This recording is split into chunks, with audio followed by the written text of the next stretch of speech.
Welcome to Grumpy Old Avatars with your hosts, Malvin's Writer, Dousa Dragonash and Slim Warrior.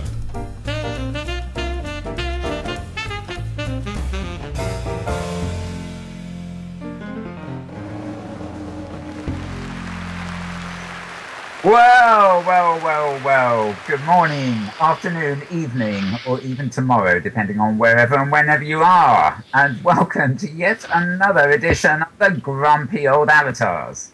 Now, if things look a bit strange, especially if you're seeing the close-up of me on camera at the moment, it's because we're grumpy about last week. A lot of things went wrong and we were unable to broadcast, so... well, sorry about that. We were really grumpy as well, as you can imagine, but we weren't able to bring our wonderful grumpiness to you. Anyway, we are now back, and this, therefore, is really the second show of the new season. And I'm Mal Burns. I'm joined by my co-host, Dousa Dragonash and Slim Warrior, and two wonderful guests for today, Foxxe Wilder and Prad Prathivi. So, I'm going to let things run, as it were, before we decide our theme and whatever. But I'll just get everybody here to issue a grumpy hello. So let's see, who should we have first? Hi, Slimmie. Hello. I'm in a state of whenever, whatever, and it's Friday. It's Friday, and it's Grumpies. Okay, and hi, Dousa. Hi. You know, they talk like mad before we go on air, and what happens? And when we go on air, it's... Anyway, things will move along easily. We're joined by two guests tonight. We have, first of all, a lady who really... I imagine she can be very grumpy because she does security. She handles things like griefers and all the sort of things that are a real pain in our rump here in the metaverse. And many other things besides. She does lots of things, does Foxxe. So hi, Foxxe. Hello. And yes, griefers do tick me off.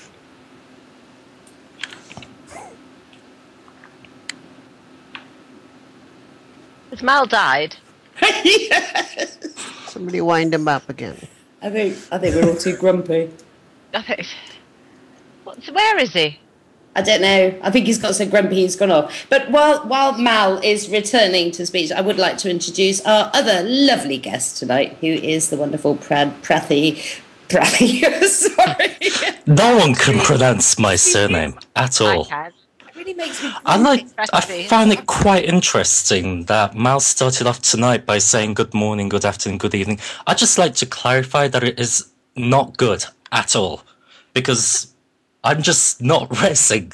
So I currently have quite an ample bust at the moment. So if anyone has a low-cut top in the audience that they can send me, that'd be absolutely grand. Thank you very much. He's over-resed, if you ask me. I'm going to call you Prathi for the rest of the evening. Is that all right, Prathi? My friends call me Fifi because I have a problem saying Prathivi. So, yeah. Where do I start? Well, I'm going to start, and I'll probably finish with it, but emails. Emails are driving me insane because I have planned my day today, and I'm in the UK, right? So I'm 8 hours behind SLT time. And what's happening with me is that I plan my day, I have an arc through the day, I accomplish everything I want to do in the day, and then at the end of the day, and let's face it, it is Friday. At Friday night, at 8 p.m. on Friday night, I get an urgent message from somebody, and as it's my accountant. So I get an urgent message from my accountant, which means I now have to sit here and twiddle my thumbs worrying all weekend about what he said in this email. Whereas, you know, a second before I got that email, I was replete and looking forward to the weekend, which I am working on, but looking forward to it because my desk was clear. And now it's not. And now I've had several other emails because they're coming in from America now saying, oh, what about this, what about that, what about the other, what about the other? And I'm just, it's, you know, I want to go it's back stress, to... isn't it? It's stress. It's the Friday stress. It is. I mean, you know, I just want the downtime, but now I haven't got the downtime because I cannot resist looking at my email to just see if somebody's replied to something, you know. Frustrating. Yeah, very. Very frustrating. Fox, I'd like to know what has made you grumpy today in particular, but of course, you know, over the last few days or so. Is there any one thing in particular which has gone right up your nose? Well, you could choose. Actually, it could be Linden Labs with the upcoming MASH and the ever-growing grid lag straight across the board, or you could blame upgrades on Skype, for instance. You could pick and choose today. I thought you said upcoming mash, and I was going to say, you know, is there something about mashed potato that can make one rather grumpy? But of course, then I realised you said mesh, which means absolutely nothing to me because I don't make anything ever in Second Life. So I think I'm going to say was mash makes you grumpy, which I think is fantastic because it's a bit of a texture thing, really, isn't it? I think mash does make you grumpy. There's nothing worse in the world than looking forward to a nice, bangers and mashes, Chimera Cosmos is saying. Bangers and mash, and then you get to the mash and it's lumpy. So, or you know that it came out of a box and the texture is a bit like is a bit like scratchy soup. Oh, well, I have a thing about boxed mashed potato. You see, I quite like it because I'm a single woman. There's nothing in my fridge. You know, there are a few boxes in my cupboard of various sort of dehydrated pastas and the mashed potato. So we could actually, I think we should be asking for upgrades to mash as soon as possible, really. Prad, we have met this week and I'd really like to know... If you could see me right now, there are just like little smoke lines elevating from my head. I just don't know quite whether to ask you what's making you grumpy, because I know. It's an hour's conversation. If you want to fit anything else into this program, then yeah, maybe we should just skip over that. I'll tell you what's really annoyed me today is my phone, the landline. Now, I have no use for a landline. I don't understand why I need a landline.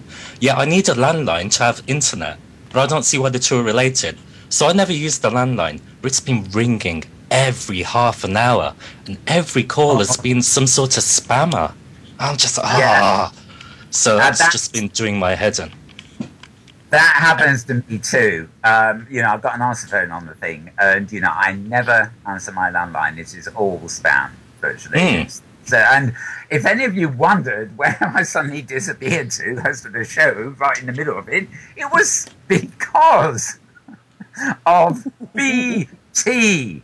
Now, BT, for those of you who don't live in England, if anybody who knows in England, you will know that it's probably the single most unfit for purpose institution in the United Kingdom. Two times today, my hub connection to British Telecom, to use the long word, has rebooted itself, and it decided to do so just right now. But what is so true. I mean, you know, you can't ring them up and say, I don't want the landline, I don't use it, because they oblige you to have it, you know, to have an account for broadband, and you know, they refuse to lay their fibre optics, which apparently aren't working very well anyway, even though other providers, you know, got them down. So yes. I mean, you say that British Telecom are the worst institution in the UK, but you have to bear in mind this is a country which has the London Underground system. Well, yeah. And I did spend a lovely 2 hours staring at the tunnels this week. But at least they don't spam you. That's a good thing about London Underground. They find it very difficult to spam you unless you're actually sitting in the train, which they spam you with, at the next station, we will be calling at. And then they list 2,000 stations, which actually takes them 3 hours to get to. But the other thing is, you see, is you're not regulated to just landline spam when you have a phone. It happens on your mobile phones as well, of which I've had several of since I've been back in the UK for this week, wanting to know if I'd like double glazing, if I'm in debt, And I'm thinking, well, how the bloody hell do they know? I've only been back here 2 days. I need both of those things desperately. There is no escape.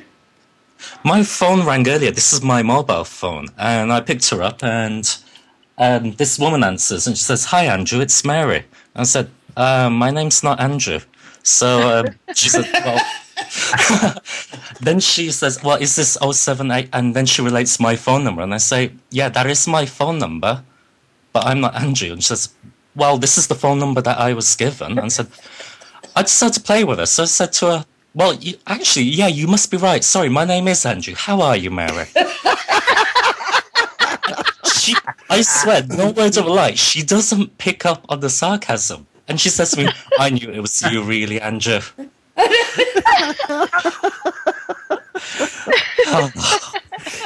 I despair, I really do.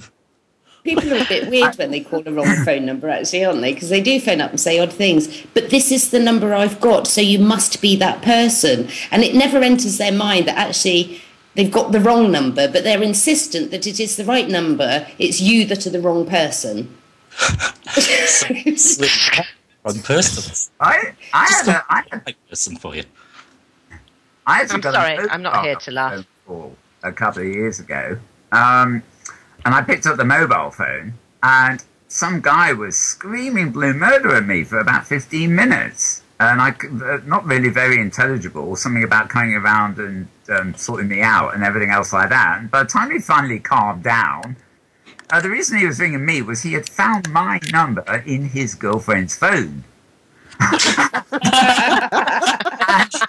I had no idea who this person was at all, but he was, venting and threatening for about 20 minutes before he actually calmed down enough to sort of think, had he got the right number. Bad news all around.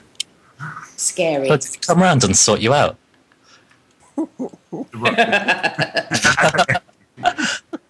Yeah, Mal gave him a good seeing to, and that was it. And he's now the right person on the right phone number. Are you sure you mean Mal gave them a good seeing to, Slimmie? Oh, yeah. As a guy, if I've been yelling at someone for 20 minutes, I can't really turn around after that and then suddenly come across all humble and apologise. You have to see it through. Yes. It's the matter. Have to keep face. You have to see it through. But it's easy to say, okay, come round then. It's number 1, London Dungeons, and I'm the bloke with a really big axe standing by the door. Right, well, I had one today where I had to ring the bank. I had to ring the bank about something. I needed a statement sending to me, right? And so we went through this whole thing about all this security thing, right? I had to enter a PIN, I had to enter a phone PIN, I had to verify my address, I had to verify my dog's name, I had verify everything, right, to get through to this bank. And at the end of it, I said, I just want this statement sending to me. They said, you've passed through security. Thank you. And then they said, oh, well, we can't send you a statement. I said, why? I said, because your address isn't verified. I said, what do you mean my address isn't verified? They said, it's been marked as gone away. I said, what are you talking about? It's been marked as gone away. And they said, we got a letter back marked gone away. I said, I have gone through all the security, right? I am patently this person. And you're telling me you get an envelope back with gone away written on it by anybody, and you've assumed that's true. So they now won't send me the statement until my address has been re-verified. Then we got into the whole thing about that you're sending me my business statements, and it's the same address as my address. They said, no, it's your business address. I said, no, it's the same as my personal address. Nice. I was screaming like a banshee in the end. And he just went, the guy at the other end, and it was, I'm afraid to say, to my shame, it was, an Indian-based call centre. And I'm screaming like a banshee.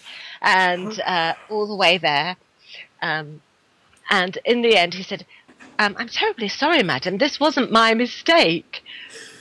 I thought I'm going to die of shame because I could feel all the veins sticking out on my neck as I screamed. I do know that feeling. There's some people, they want to. But the thing is, it doesn't matter who's at the end of the phone. 90% of the time, it's about common sense, which I'm sure when they employ people at these call centres, they employ people who don't have any. It must be a requirement of working in a call centre. If you have common sense, do not apply ever. It's very true, Because you will actually. not get this job, which is why we have at least 2 million unemployed in the UK. So when I turned 16 here in the UK, you're supposed to get a card with your national insurance number on, which in America is kind of like Social Security. Hang on a minute, Prad. Let me just backtrack here. When you turn 16... When you turn 16... You must remember that. Everyone. Not age verified on the grid here, sorry, I just had to check. I started on noxious substances. I'll point that. Noxious substances by the age of 14, so I don't actually remember anything. So yeah, you're supposed to get this card through, which has your national insurance number. And all of my friends and everyone else got theirs through, but I never got mine through. And so... a year later, when I was 17, I called them up and asked them why I hadn't received the national insurance number, because you need one in order to be able to get a job. And then they started looking through the records, and the woman on the line told me, "Oh, it appears you don't exist." So you said, "Great, you get free travel forever."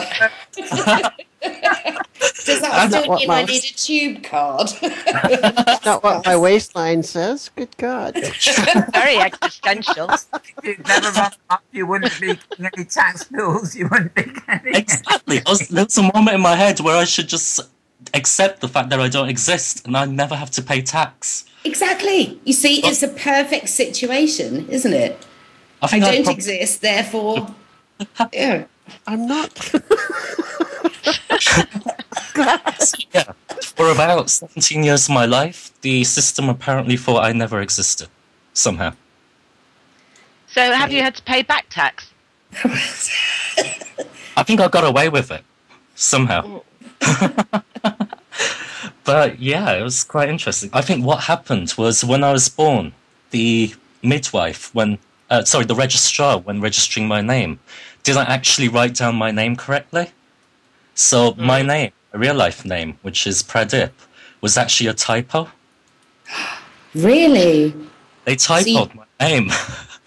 So you've been named by a civil servant, is that right? I've been named by a civil servant, and they've just decided to come out with a completely different name. Anytime I go to family weddings or events, they look at me saying, "You know you spelled your name wrong here, don't you?" Yeah, I know that. Thank you very much. Hey, I noticed we're all distinctly British here, except for Foxxe. Foxxe, you're over in Canada, aren't you? Have you encountered any of this kind of stuff? Notoriously. I believe that there is a certain level in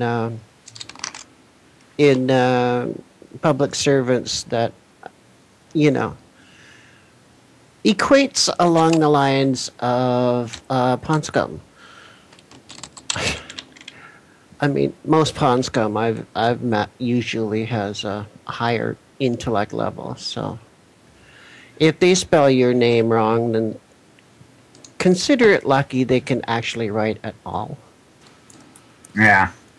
It's all bureaucrats, isn't it? I describe bureaucrats as a job creation scheme for the unemployable. Well, in many places, I can't describe bureaucrats because I get censored. Isn't it a bit like Eurocrats, where they send all the really intelligent people over to Brussels so they can make sure that the banana shape is the right bend?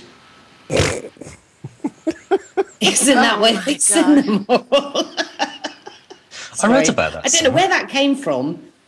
But it really irritated me for a second about the fact that why should a banana have a particular sort of bend, or a cucumber be exactly the same sort of size, or an apple be a particular size so that it passes all the European regulations to be sold in the supermarkets, which I find... it's bureaucratic, isn't it? Were they foreseeing the advent of GM crops? In which case everything is, it's like a square prim, isn't it? They're all the same. It all has to be the same. I think that's more of a consumer thing, though. So we've got it into our head that carrots should be this particular shape, and cucumbers should be straight, and tomatoes should look rump and ripe and plump. And if it starts looking a little bit weird, then we put it to one side and we don't want to buy it. Whereas it's weird, isn't it? It's perfectly fine. Actually, where I do my shopping, chances are if the tomatoes don't look quite right, they raise the price. They raise the price. Oh yeah, they're notorious for it. Like the tomatoes could look like, they're about 2 weeks overripe, and those little gnats flying all around them, and like they'll raise the prices. It's just notorious for the area. I think there is something in the water that people are actually drinking unfiltered. I am going to be gagged at some point before we go into a whole tomatoes kind of argument. You do know that we're moaning about vegetables, don't you? Yes, it's just leading on to the underwear section, which I know is going to arrive at some point within this show. Sorry. Depends on where you keep your bananas. And that's it justified. Right, no one told me if you're supposed to wear underwear to this show, so I it's all right. I'll just lend you a bra later. Sorry. Right, so... Who knows what our cameraman is up to, is all I can say. I need to apologise, by the way, to folks who apparently my voice is a bit dodgy somehow in there. But... Your voice is fine, Mal. It's not dodgy. Yeah. But do you think we as a society do look towards perfection in areas that are really actually quite unimportant? I mean, here we are in second half in our real lives. Yes, we may have some similarities with our avatars, let's say, for instance, so that we're looking at, something that we find very attractive, and we hope that other people find very attractive. Yourself. Yeah, but at the same time, when we're looking at the material things that we have, are we also striving for perfection so that we must have the most beautiful things? And then when we get down to food, we must have things that look perfect, that must be, they must be a certain sort of red, or for apples, they must be very shiny, or lemons should be a certain size. And I actually find this very irritating, because it's all totally nonsensical and unimportant in the big picture when it comes to life, really. Is that, a lemon's a bloody lemon. Do I really care whether it's waxed or unwaxed? I mean, I wax my car. Am I going to be really bothered about the same fact that my lemons that I buy in the store might have the same sort of shine as the wheel hubs on my car? Well, I think it depends on your car. Maybe I should just rub the lemons all over my car. You don't want I think my men have to be perfect, actually. I think men have to be perfect, but I don't think that vegetables have to be perfect. I think if I was starving in the desert and I came across a carrot that was a funny shape, I'd eat the carrot. Exactly. Whereas if I came across a man who was looking very peculiar, I probably... Never mind. Wait. On that thinking,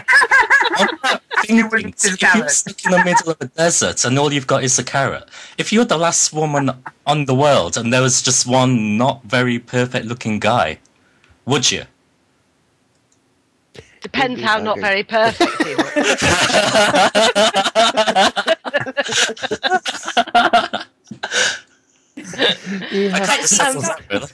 It depends which bit wasn't particularly perfect as well.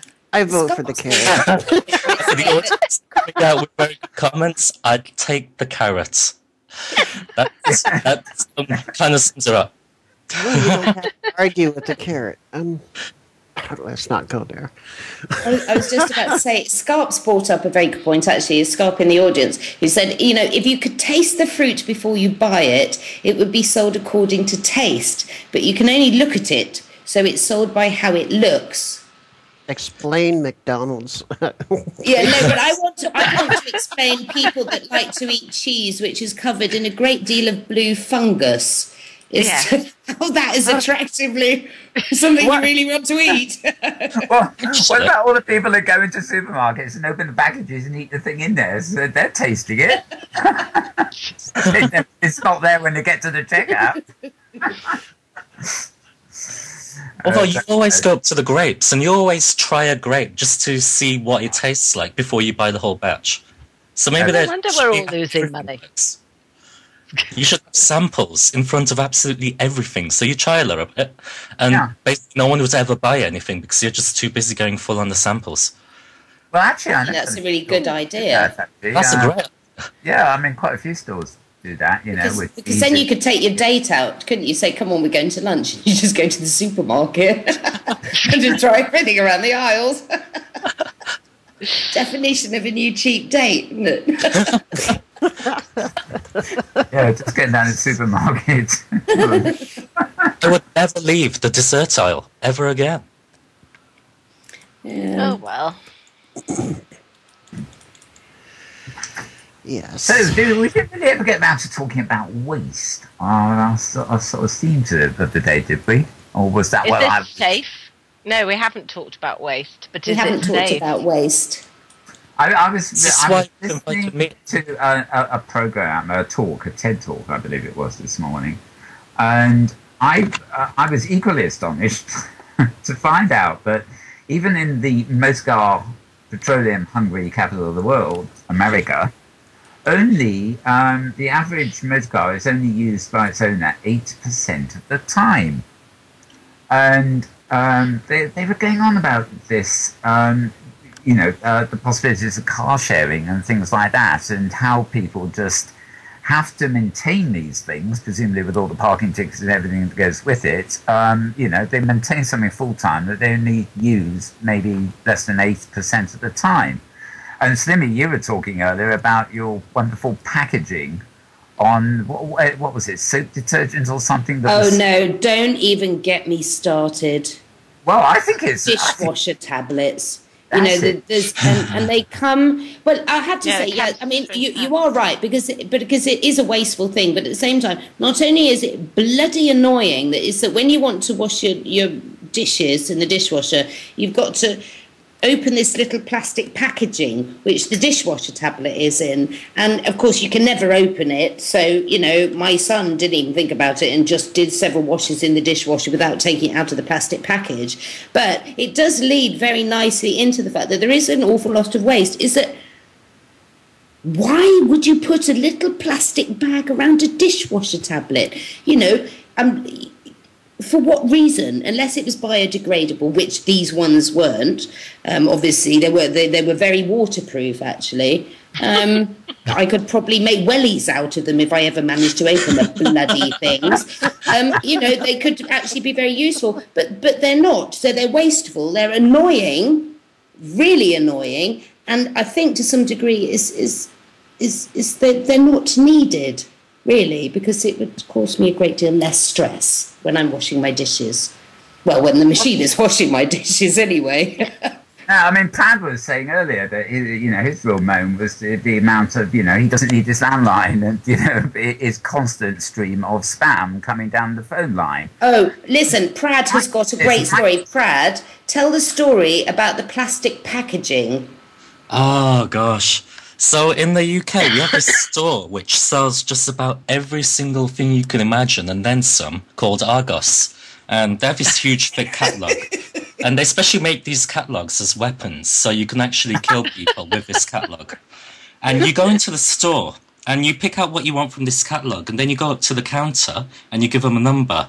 And then they have the most single stupidest people working in this store. You have to just imagine You have to imagine a person who's failed a test to work in W.H. Smith's or some really, really downtrodden place. And they've ended up in Argos because that's the best they can hope for in life. And so you give them this number. And they failed the McDonald's test, trust me. At least at McDonald's, they ask you if you want fries with that. Yeah, so, including if you got fries. Yeah, including if you have cover. So yeah, you give them this number for whatever you want, and then they just stare at it, put it into a computer, and say, "We don't have that." And so you say, "Okay, can I get this one instead?" And they look at you and say, "We don't have that." And you're just trying not to scream at them. And I wanted a new pair of headphones because I'd completely killed my headphones out running or what have you.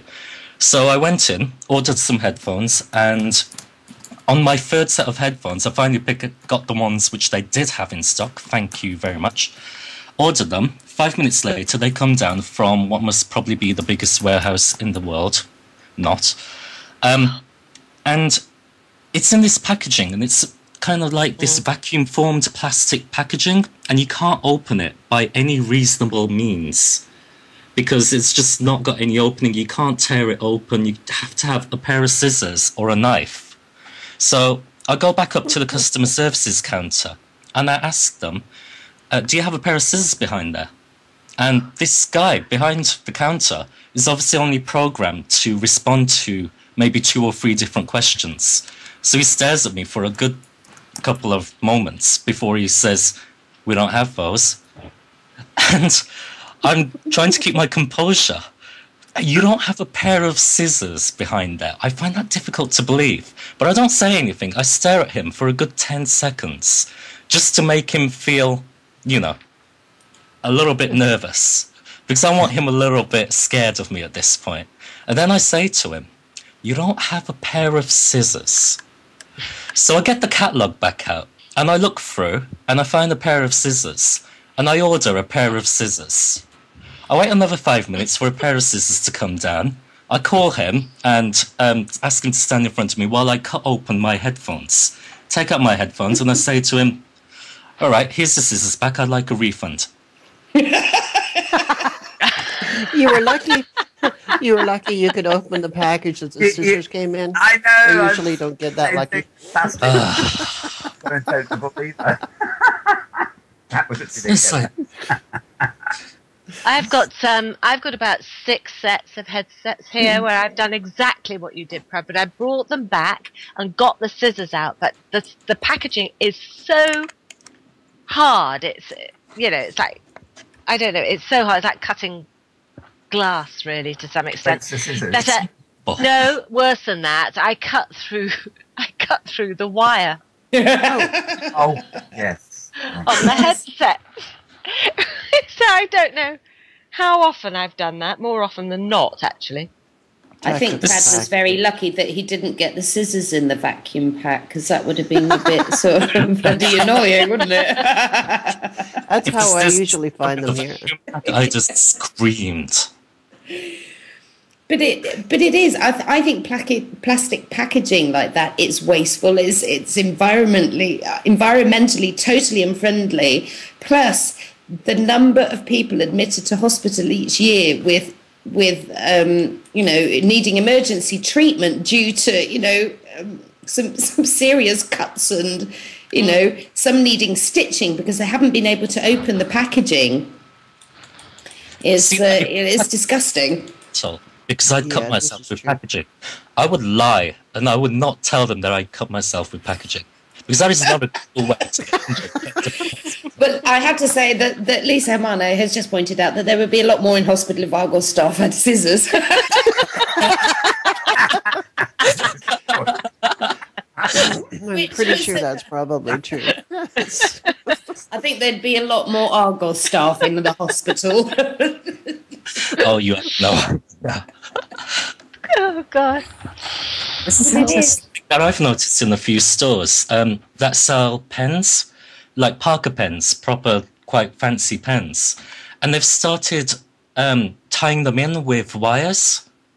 So you can't actually take them off. You apparently have to find someone to undo the wire, turn off the alarm. Now, I never realized this because there's no signs other than these stickers saying security warning. And I don't know what that meant. So I found where the wire disconnects, and I disconnected the wire. What followed next is quite possibly the loudest alarm I've ever heard in my life.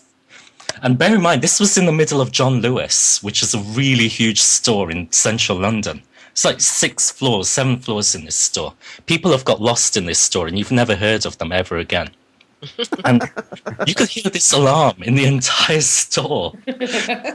I have never switched departments so quickly in my life. I legged it. I was just, whoa, out of here now. Security came. Found yourself in ladies' wear? Many years ago, I was doing some work for, it was a research station down in, once was in London. What, Dungeness? Well, basically, to get access to different areas of the building, we had these security cards, you know, so that, you know, every time I walked down a corridor, I had to swipe my electronic keys and it checked on the database to see if I was allowed into that bit of the building kind of thing. And the only trouble was, when they introduced these wonderful things, you went over the road to the local supermarket to get lunch, and it set off every single alarm in the neighbourhood. And it was about 3 months before you could actually go into the supermarket, and they found a way to unsynchronize the electronic alarms. It was just ridiculous, you know. You take this thing you had to have at work, and you would set off alarms everywhere. I know, but having said that, I mean, I've done it a couple of times. I mean, my daughter went the other day, and I bought her a pair of trousers, and she got home, and she said, "Mummy, I can't undo the tag." And there was one of these, you know, big pin security tags on there, but it hadn't beeped when we'd walked out of the store. And obviously, we paid for it; we didn't run out with it, but it hadn't beeped when we got out to the store, and I had to go back and do it, you know, so that they could undo the tag. And then at other times, they haven't undone the tag, and you go out of store and all the alarms go off, and you stand there and you think, oh my God, everybody thinks that I have just stolen half of the store. And it's terribly embarrassing. And it's kind of like, you know, and that's why they have the plastic packaging, and they have these stupid little wire things that you've got to undo. Or if you buy your children Christmas presents at Christmas, is that you actually spend 4 days beforehand undoing the packaging to get the toy of the present out of it before you can actually give it to them as a present, you know. And it's kind of like security gone mad, and that with the plastic packaging, it's a waste. It's a waste of your time. It's a waste of the hospital staff's time by the time you go in, because either you've stabbed a member of staff, which in then cases it's a waste of police time. You've stabbed yourself and other members of your family in frustration, you know. And it is to do with waste. At the end of the day, I think that it's an unnecessary procedure to go through when you're buying a product. When you think of the amount of petroleum they waste making that plastic stuff too, and we're supposed to be short of resources. It's like people travelling on aeroplanes when they could jump into a virtual world, and they just don't. They exactly. Waste. Now, I'm never going to go on holiday again after you've said that. I still am going to go on holiday just to, you know, kill the planet. It's just a waste of resources. It's a waste of time. How many hours are spent doing all this stuff when, you know, it's unimportant. Log in. Ridiculous. It is. And it certainly makes me very grumpy. In fact, I'm so bloody grumpy now, and I was fine when I started the show. Thanks for that.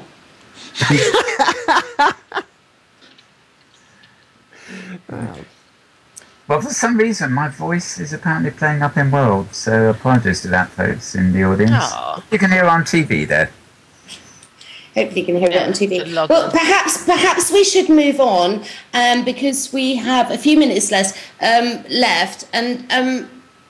have a little input from our studio audience here today on what they feel about waste and packaging and Argos stuff. If they know what Argos is. Yeah. Sorry, supermarket stuff. I just noticed. Get served again, you know that, don't you? I just noticed a comment by Luftplay which says, "Prad is an amateur criminal. They don't understand CCTV." It's an interesting story about me and CCTV. When I was about 13 years old, my parents, like all Indian parents in the UK, owned a local convenience store. A little bit of a broad generalisation there, but never mind. You're going to get letters. Yes, but it'll be written in Sanskrit. This is true. So, one time, my parents had to go over to the next town for quite a little bit of an emergency, and they asked me to watch the shop for them. And I was just behind the counter. I was filling up, I think, beer bottles behind the shelf. And we'll ignore the fact that I'm 13 years old and filling up alcohol behind the shelf. Moving on. Yeah, I've done this before, so it's nothing new to me. And then about 10 minutes in, this guy walks into the shop, and immediately I noticed that he's got tights on his head and he's holding a bent back crowbar, as you do when you enter a shop. And he comes in, he closes the door, and he screams at me, "Give me all the money in the till." And the only thought that's in my head at this moment is, if I give him the money in the till, my dad is going to absolutely kill me. Yeah, So- who's got the worst to cry? Yeah, go on. Yeah, I've got much more to lose in this situation. So I'm holding 2 bottles of beer in either hand. So basically, I'm already around about 6 foot at this sort of age, and this 13? guy's slightly. Yeah, when I was 13, I was. Yeah, well, you've seen me. I'm pretty tall. And this guy's a little bit shorter than me, and he looks a bit. Yeah, I'm not gonna really give him anything in the till because my dad would probably cut me a new one. So I take 1 bottle of beer and I hit him around the head with it. And I take the other bottle of beer and I smack him on the top of the head with it. And he falls to the ground at this point. And I'm just in shock because I don't quite register what the situation is. And about a minute or 2 must have passed before I suddenly realise that I have to grab the duct tape, tie him up, and then call. Well, what happened next is I went around, tied him up with duct tape, and then I called my dad. Who charged you for the duct tape, right? And my dad tells me to hang up and call 999, the emergency services. So the police turn up and arrest him, and they take the tape out of the CCTV, and they just have probably the biggest laugh they've had of their entire life. Gosh, I'm in absolute awe at 13 that you knew how to use duct tape. Well, growing up, I only needed to know how to use 2 things, WD-40 and duct tape. Oh sounds my like God, you've seen the the mind Canadian takes me into all sorts of places. It sounds like you've been watching the Canadian show Red Green, who shows you all sorts of different usages for duct tape. But I have to say, yes, as Sloane has just pointed out, is that actually when you're in a situation like that, what is more scary, your parents or the bad guy? Oh, my damn parents, it, don't the parents win every time? The parents exactly are how real. they're The bad gonna guy do is somebody who's just passing through. Yes. Hey, you got nothing on my dad. Bring it on. Oh yeah, my dad only is. You've only got a crowbar. I got to live with this mother.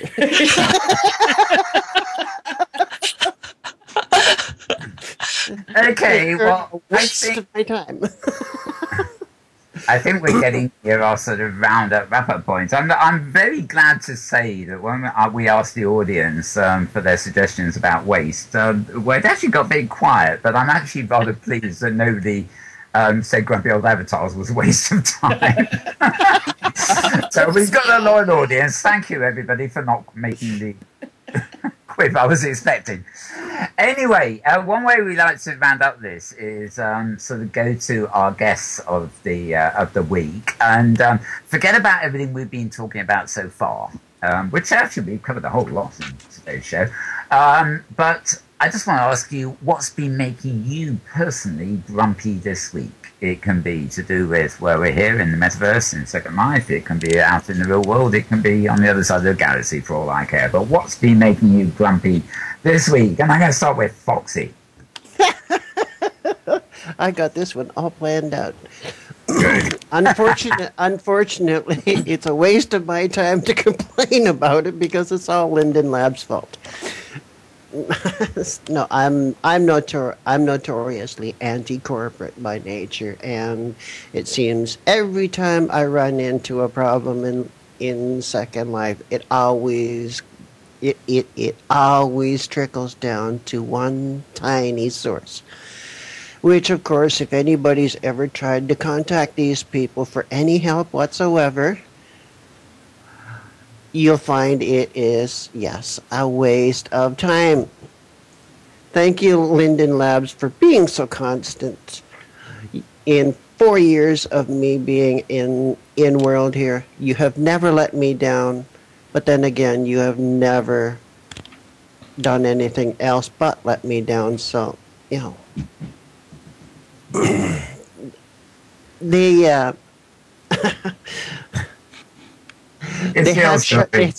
have sharpened my skills. Let's just say that much. I mean, Yeah. you haven't lived until you've been a runway model in a full sim and had the sim crash on you. Why? Not because this sim was overloaded. It's because Linden Labs decided, oh well, let's see what this button does.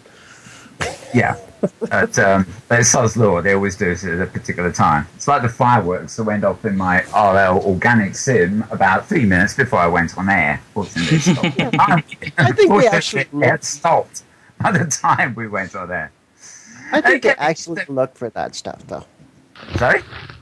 I think they actually look for population, and they press the button going, oh, reset. Yeah. You know, like the more green dots, the more fun the experiment is. Oh, yeah. Yeah. I know. It's difficult, isn't it? Okay, Prad, same question to you. Forgetting everything we've talked about so far, what has been bugging you, making you grumpy this week? I don't know. I've kind of vented on quite a lot of random stuff. I mean, there's this really annoying German Shepherd who keeps coming over and crapping on my lawn. Can I say crapping? Yeah, of course you can. I mean, that's pretty annoying. The worst thing is he's got this dog. Hey, that took a second to we have at least my touchline there. we have one of those on the CCTV camera of where I live here. The guy in question didn't realise that he was exposing himself to the CCTV camera. That's good point, Sloan. Funny. I think the only real thing I can complain about is the fact that I've logged in a fair bit over the last couple of months, and this is the only time when I don't need to be looking quite right, and I've come in looking quite a mess. If you could see my screen right now, I'm pretty vile looking, so actually no, it's an improvement based on my real life looks, but yeah, come on. The breasts I could live with. I'm happy with the breasts. It's really terrible when you see yourself that now. And something's wrong with your avatar, you know, because we're all very attached to our avatars. If we don't look right, we panic. And yet, you know, somebody like Robusta's Hats is on the camera here is seeing everything perfectly well. But we still panic because we are not happy with the way we look. It's one of my closest friends in real life, actually, when we got completely drunk, this was a couple of weeks ago, and we're just talking about really random things, just sat by the river. And he just randomly says to me, Prad, if you had breasts, what size would they be? And your reply was? Yeah, what did you say? I just stared at him, and then I just said to him, you know what? I'm not going to answer that, and let's pretend you never asked.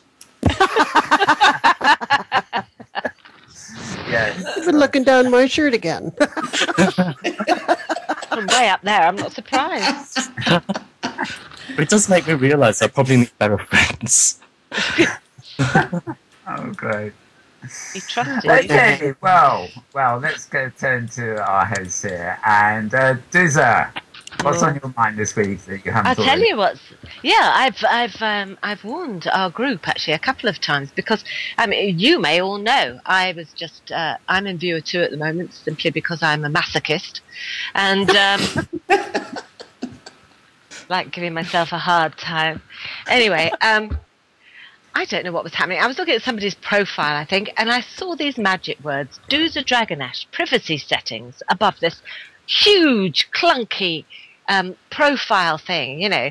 But between that big profile thing in Viewer 2.5 and the sidebar, there's no screen left. Anyway, I'm looking at this and I saw these words above that. It said, Dousa Dragonash privacy settings. I'd never seen them before, so of course I clicked. And I clicked on it and I found Facebook, Twitter, Second Life. Oh, God.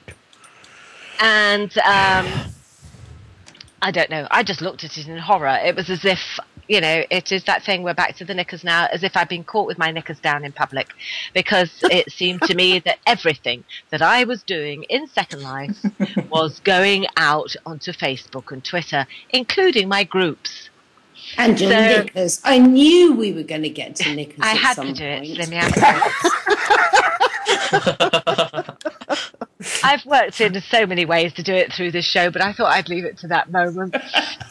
But yes, and it says, you know, click which one you don't want all your details going out on. And isn't this jolly? Kind of, no, it isn't jolly. It isn't jolly at all. So I clicked just Second Life, and that was the end of that as far as I knew. And then I was talking about it with somebody, and they said if you do that, you become a non-person. Now, that I still haven't found out whether that's true or not. So if anybody's got the answer, please drop it on a postcard and send it to me. Thank you. Is this like a non-person like I was, all the way to the age of 17, and that you don't exist? So. I think nice. So. I think you've got to have the heading to any note cards you drop to Dousa as the new Knicker book page. Well, I don't.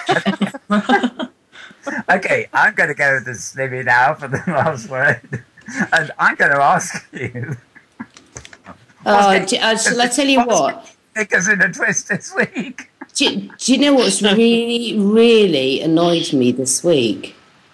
It's buttons on pillowcases.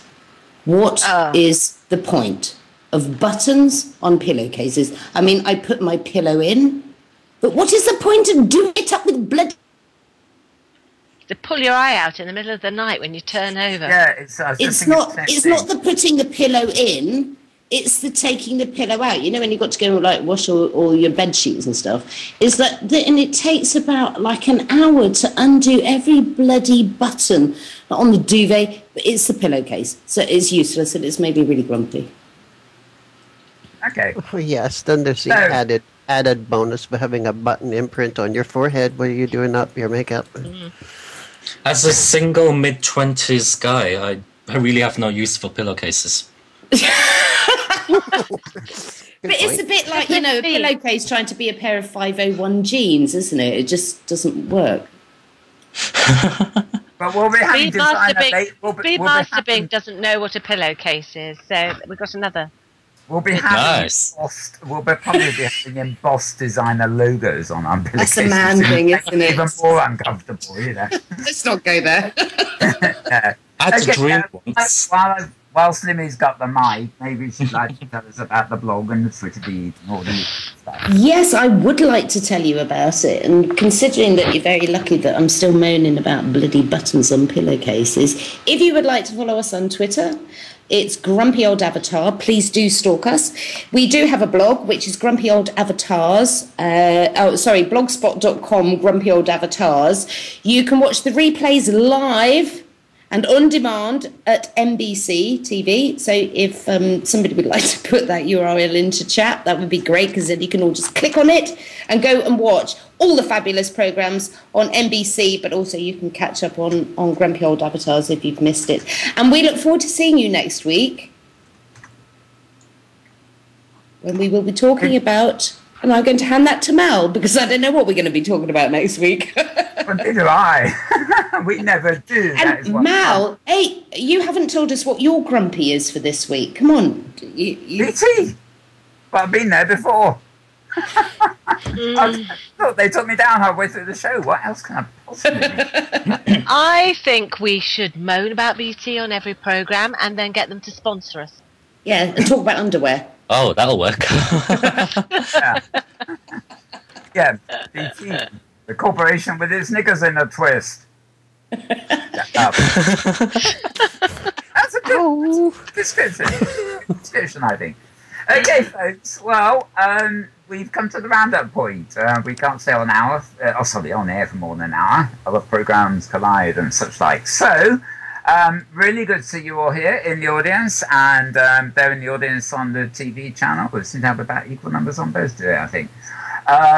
So we'll be back next week, disasters permitting. And until then, I'd just like to say thanks to Dousa and Slimmie, of course, for co-hosting. Thank you. And particularly to our guest this week, who was Prathivi, and, thank you, Prad. Hey, thank you. Thanks for having me. Our pleasure. And Foxxe Welder. Thank you, Foxxe. Thank you. Okay, and as they say in the business, it's a wrap. So I'm going to go with my bar line. I'm really fond of saying this now. So I said everything. It's just the case of good morning, good afternoon, good evening, and good tomorrow, depending on wherever or whenever you are. And we will be back same time, same place next week. We'll see you then. Bye.